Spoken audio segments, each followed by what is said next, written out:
All right, let's talk some Trevon Diggs. Really interesting player, right? Because obviously he has this sort of boomer bust mindset as a corner, and this isn't something that we've never seen before. He reminds me a little bit actually of Marcus Peters. That's the comparison that keeps getting stuck in my head. Of Peters is someone where, I watched a lot of film with Marcus Peters early on in his career and was like, I don't know about this guy. Takes too many chances. The interceptions are great, but how well will they carry over? Well, they carried over pretty well. He got a lot of interceptions throughout his career, continues to get a lot of interceptions, and has kind of cleaned up some of the getting fooled on double moves and things like that. So you're hoping that Diggs can go a similar route. I mean, he's, obviously the interceptions are incredible, right? 7 interceptions through 6 games. There's some element of flukiness to that, but there's also some element of he's still catching the ball, right? He's still doing his part and playing well on those plays. The downside is 419 yards given up on 6 weeks. That's not good. That's bad. That's really bad, actually. So that's kind of the flip side. That's why it's sort of a pro and a con. And you see, he's given up a number of long plays. In fact, he's given up a 35 or longer reception in every week except for week 1. So that's the pros, that's the cons. Let's get into the film and kind of talk about what is happening. Because again, you look at his numbers last year, he wasn't giving up as many yards like per snap last year than he is this year. So what's going into it? What has been the shift in his game? All right, so let's start off with this play. What's going to happen here? We're going to start off with some negatives, then get to some positives. So this is a negative. It's a man coverage play. It's a one-on-one matchup with Diggs. And this is kind of, the main thing I look for in a corner is how well do you do in these types of matchups. He's going up one-on-one against Nelson Agholor here, who's a good deep threat. And, this is a route where basically Diggs is going to be on an island against Agholor. So watch what's going to happen and really watch how Agholor runs this route. Look, Aguilar's going to run, gets a clean release, and this little fake right here, this is what we're going to see a lot of against Diggs, and this is what Diggs just going to have to learn to get better at. This is kind of, the book is out a little bit on how to attack Diggs, and this is what teams are doing, is running these little double moves. Fake as though you're doing one thing, and then do the other. So, Agholor was already in a pretty decent shape to just run down the field, but he knows he makes this little move, he's going to get more open. As you see, Agholor would have been wide open for a touchdown had the ball gone that way. They get the touchdown anyways, so there you go. But, still clearly not a great play by Diggs on that one, and you see this stuff. This is very prevalent when watching film. This is not just one example. You can see this in any game. In fact, it's kind of hard to miss when you're watching Diggs film is stuff like this. Like, we can also talk about that big touchdown, right? Because there was the pick 6, and then it was followed up with this big touchdown. So that's kind of the boomer bust nature of Diggs really showing off in back-to-back plays. It's going to be actually a cover 3. It is not just a traditional, one-on-one, but it's still interesting. And, a lot of it, let's just break down exactly what happens. Because one thing I think worth mentioning is while there is a deep safety on this play, the deep safety is currently the safety that's to the offense's right. So he's going to have to move over. He's starting off well above the hash marks towards the top of the screen. So at least for the beginning of this play, this is a true one-on-one matchup for Diggs. And so again, Jones takes the snap, and you see that little double move really turn Diggs around right here.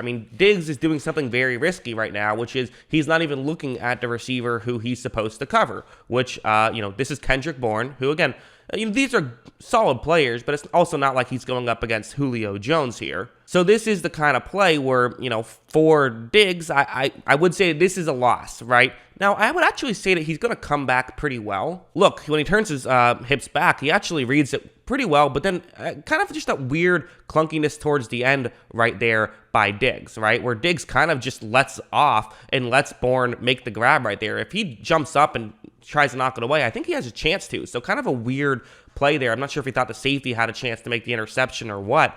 But, for a safety, listen, when there's a single safety deep in that kind of coverage, safety's not always going to get there. It was also a really good throw from Mac Jones. He deserves some credit as well. So a number of things went wrong.